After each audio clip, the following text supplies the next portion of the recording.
Dibs. Let's talk to Sean Salisbury. Let's do it. Yeah. He's locked in on the YouTube and the Twitch feed. He's Looking good. Game face on, Sean, on a Wednesday. What's Always. up, guys? Yeah. What's up? What's up? There's a lot up because I've decided that every quarterback who's in front of you on the touchdown passing list actually was using steroids. Congratulations. You are the real all-time NFL touchdown pass leader. Congratulations, Sean.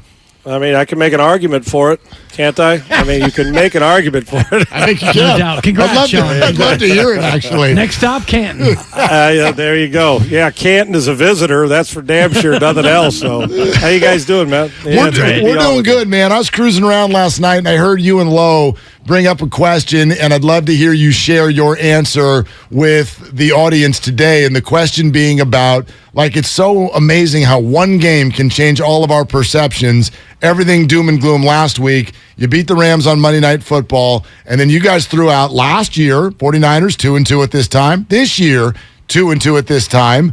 About which team do you feel better? I as throwing out the question, I feel better about this team. I think the constant back and forth of, all right, what happens if Jimmy and then Trey?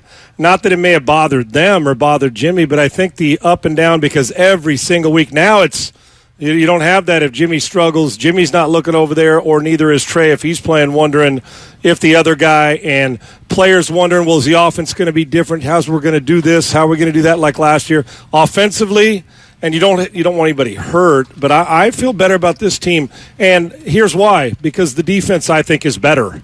Now, offensively, they got to get better physically running the ball. They got to get healthy and dominate up front.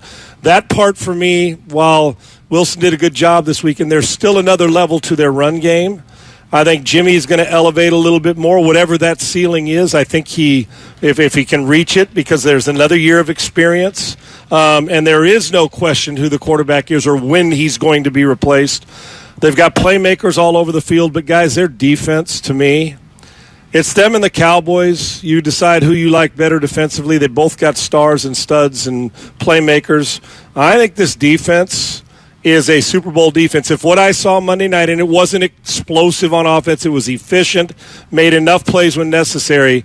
What you saw, and judging from what I've seen in the NFC, maybe other than the Eagles, there's not a team that defense can't beat, and if you don't turn it over, you will be in every single game. And then it'll come down to 5 or 6 plays for Jimmy and that offense to make a play. I like this team better. I think even though you lose some coaching, I know Mike McDaniel and the rest, the defense is good enough to make up for 2 touchdowns from some other team or from the offense. That's how good they are. I was thinking that I was feeling better about last year's 2-2 because of a lack of depth at offensive line, running back, and Jimmy G, unfortunately, is one snap away from maybe turning it over to Brock Purdy. How concerned are you with the offensive line now as they move on to their third string left tackle? Yeah, I'm concerned big time. And that's about that. Lowe and I were discussing it last night. It's not just the physicality in the run game and keeping your quarterback upright. It's the fact that depth-wise, to be able to have to put a third guy at left tackle is not good. And what happens is it's tough enough to keep 5 guys going in sync, and then add in a 6th or 7th if you have a swing guy that can play more than one position, and then to be at your third. And it'd be the same as guys on the defensive side of the ball. If you were a team that was playing 4 wide receivers and your top 3 corners had been hurt, and you went from nickel, dime, quarter dollar, that you're playing your 9th defensive back or 8th defensive back against a team like the Kansas City Chiefs or Buffalo Bills that got playmakers all over the place. So I am concerned. I guess maybe it's hyperbolic, but I think Jimmy's going to be solid enough. I know they have playmakers on offense, and hopefully he'll be smart with the football. The defense to me is so devastating. If Jimmy can get the ball out and not take sacks and leave the ball on the ground or throw it to the wrong guy, I think they're good enough. But injuries is going to be a problem. I mean, it happens to everybody. The question is, how deep are you? And you're right, the offensive line depth is a concern, and you just don't find those guys sitting on some scrap heap out there. Oh, let's go get this left tackle. He's not playing, but he was working out at the gym at Lifetime Fitness. That just doesn't happen.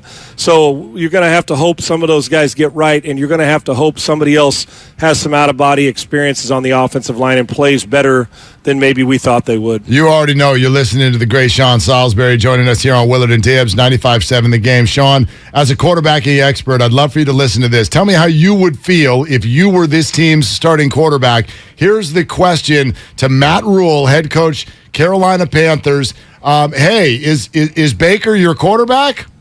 I think Baker's our quarterback. We have to continue to find ways to help him, and then help the other guys. Sam's not cleared right now. All right, how we doing in Carolina, Sean? Well, Matt Rule will be coaching Wisconsin or Arizona State or Nebraska next year. Hell of a coach. His time's not long because they're going to be picking in the first 2 or 3 picks next year. They're not good. If McCaffrey's up and down injury-wise, great player, but health-wise, that always is a concern. Not enough playmakers, and quite frankly, the quarterback Baker is not playing good football at all. And I believe that if Sam Darnold was healthy, that Matt Rule would give him a role. And if Matt Corral was healthy enough to play this season, which he's not, you would see all 3 of those guys at some point play. Now, I've seen Baker at his best, and I've seen him at his worst. And the last, season, I know injured last year, but the beginning of this season, he can't carry that team. He doesn't have Myles Garrett and Nick Chubb and that on that team. That team's bad. I don't know if he's going to last as a starter because of performance 17 weeks, but 2 things may very well happen. Next year is that Baker Mayfield won't be your starting quarterback and Matt Rule won't be your coach. I'd bet on that more than I would one of them being there or both of them being there. I don't think either one of them are going to be in their same position they're in this year, next year. And Christian McCaffrey feels like he's being wasted on this team offensively. They have nothing. Is it a case where they just have no offensive line, or is Matt Rule not willing to truly make him the bell cow in this offense? Yeah, and the problem is bell cow. And I listen, if you got McCaffrey and he's playing, I'd feed him till the ball's not heavy. He'd touch the ball every single time from wide receiver. He'd be Debo. I'd run him from the backfield. I'd stick him in the slot. I'd do everything I can to deploy him because get him in space. The guy's a phenomenal player. But if you're not going to use – and listen, Matt Rule may be – and I loved him at Baylor. I did. But it seems like he may be in a little over his head or the franchise when it comes to the NFL. And that's okay. Doesn't mean he can't go coach somewhere else. But I don't see the rhyme or reason or the focus and the identity of their offense. I know who it should be and when he's fully healthy. But to me, if you're not going to use him – if I'm the Buffalo Bills, why not make a phone call? If you're the Buffalo Bills or somebody that you think you got one more guy before the trade deadline and Carolina's going to be this team and you want to get rid of some salary, and if you think you can afford him and you are a player, or the San Francisco 49ers, whoever you think, why not? Why not go get a guy who is a game-breaking home run hitter that if he's and on good teams, you wouldn't have to give him the ball 35 times. You wouldn't have to feed it to him. He'd be more productive with 22, 23, 24 touches. And he's a dynamic football player. And if this, you're going to see it is wasting away. Get him while the legs are fresh. If I'm a team that has a Super Bowl opportunity and you think you need run game, I'll call up Carolina and make him an offer and see if I can make him an offer and steal McCaffrey away and take on his salary, I would. Wow, that's actually a really interesting statement because we know what this discussion has been with Kyle Shanahan in the past. They don't want to pay a running back. They kind of actually don't even want a bell cow. They've gotten production out of undrafted free agents all the time. But, I know you're not saying that that's something that is going to happen. No, but, yeah, no. McCaffrey has 3 more years on his deal after this one. You still think that's a smart buy for somebody? Why not? Well, what's bad about it if you're going to go all in? And listen, when I say a bell cow, let's just say 49ers, for instance. Just for fun. I wouldn't draft now, right when we say that, I always used to say, Saquon Barkley, man, what a bad pick in the second round. He's hurt. He can't play. Now you look at him and say, that one's paying off. I don't usually subscribe to first-round draft pick running backs, especially in the first 15 picks. Barkley's starting to play dynamic like they drafted him. But back to McCaffrey. All right, let's just for fun say that they traded for him. One of Buffalo, or we'll say San Francisco. Imagine trying to defend him. I want you guys to devise me a plan where Samuel and McCaffrey and Ayuk and Kittle are on the field at the same time. I'm greedy, like the Golden State Warriors, And like when teams, I want the best, the Rams on the fastest, the greatest show on turf. I want as many as I can get. Yes, the salary limits that, and they don't want to pay it back. But I'm going to tell you, how long's the window? How long are we going to keep getting to a position? Nobody's even brought up the 49ers and McCaffrey. This was me talking about it with a buddy yesterday, and we were talking about Buffalo and teams that are on the cusp that aren't even getting great production from their run game. What if? And if you're not going to use a guy, yes, salary comes into play. I'm just talking about the player. Imagine what you could do to deploy a guy like that and get the production, and how you would make defenses miserable. You guys know in Golden State how it is when you got all those when KD was here now. I mean, they're winning a championship last year. When KD was here, they win it. Before KD was here, you get those weapons. It makes it miserable for coordinators. I'll guarantee you somebody's going to inquire about McCaffrey around the trade deadline. I don't know who it is, but I'll guarantee somebody will. Why wouldn't you? And to me, I'm greedy. I like weapons, and I'm willing to overpay at time to see if I can grab somebody in that window for 3 or 4 years and milk them as much as I can to get myself a championship. And I can guarantee the 49ers would like one, whether it's McCaffrey or somebody else. But offensive line depth, as you mentioned earlier, guys, also becomes a problem. But I'll take McCaffrey if I can get him. I think he's a hell of a player. That's a great call, and I can only imagine Kyle Shanahan scheming it up with another offensive weapon. But as it sits now, Jeff Wilson Jr., Tevin Coleman, you got the rookie, and then Marlon Mack. From a running back standpoint, do they have enough depth, do you think, Sean, to make it all the way into January and hopefully February? I do, because you could spread the worth. You guys had mentioned about that they don't like to invest in it. We've seen the history. If we'd never seen the Shanahan history of the run game and his dad, that said you don't need a guy who is going to carry it 25 times a game. We've seen the changes from Wilson and Mostert, and I mean over the years, it's somebody different. Scheme matters, but talent matters too. But I do think they do. If Mack, who was here at Houston and didn't really get much of a shot because they love Pierce, if you get him a couple carries, you can spread them around and get production. I don't think they need to lead the league in rushing. I don't. I just think they need to make sure that when you play them, there's the threat that if you don't play the run, that they can still gas you for $160 with 2 guys or 3 guys. And I don't think you have to be Derrick Henry or Jonathan Taylor at their best and have that guy.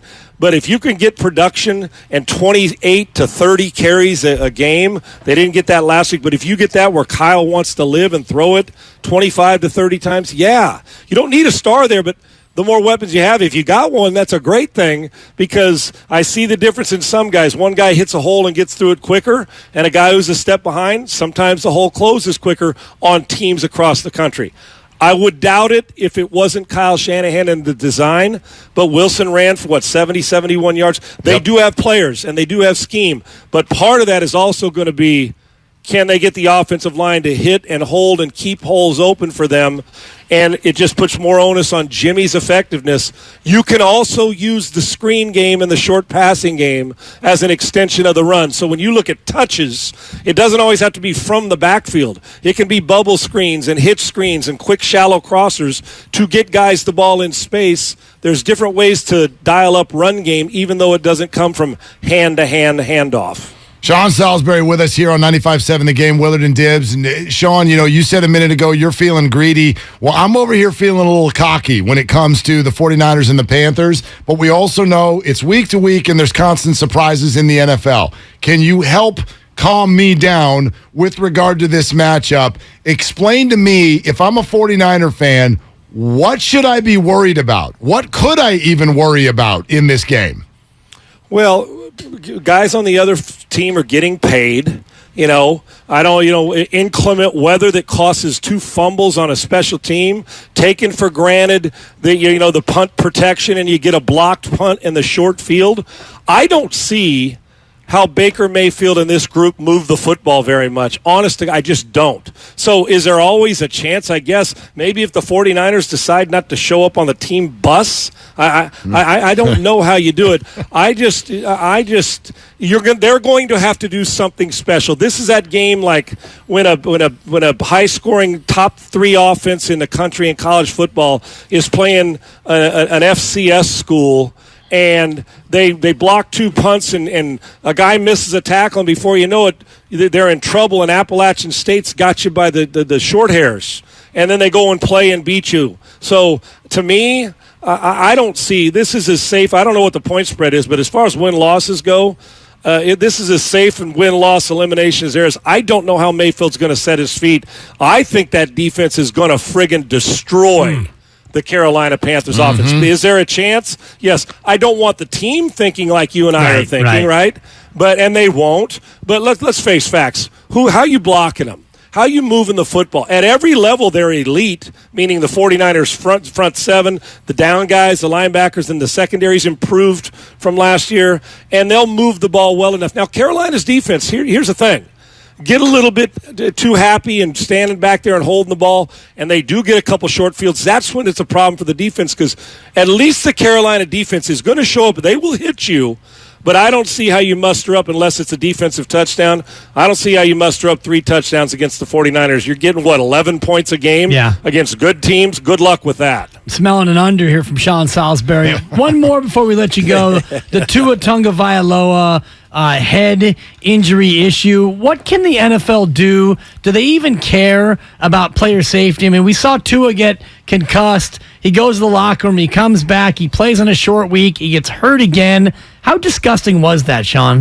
It was a hard watch. Optics. It really was a hard watch, and unfortunate that he, the Sunday game gets hurt and then he gets slammed down again on Thursday. It was a bummer. The protocol, I think there's a little bit of, honestly, and this is from a distance, I think there's a little bit of, I confess he did it. Let's find the guy who they think screwed up in the locker room with Tua. Let's just get rid of him so it takes pressure off the rest. I think the NFL cares. Now, they probably don't care as much as they want to lead you to believe, because if they did, they wouldn't be playing guys on Sunday and then 3 days later going and saying, let's play Thursday night. Of course, it's money first, and they do want player safety, but we want to keep our stars on the field. I'm not mad at Mike McDaniel. A coach's job on the sidelines. He's not in the medical business. He waits for the staff to come say, he's fit to go. He's cleared protocol. He can play. What does the player say? He's good to go. Okay, you put him in. Now, they're not going to put him in this week, obviously. And so it was a bad look.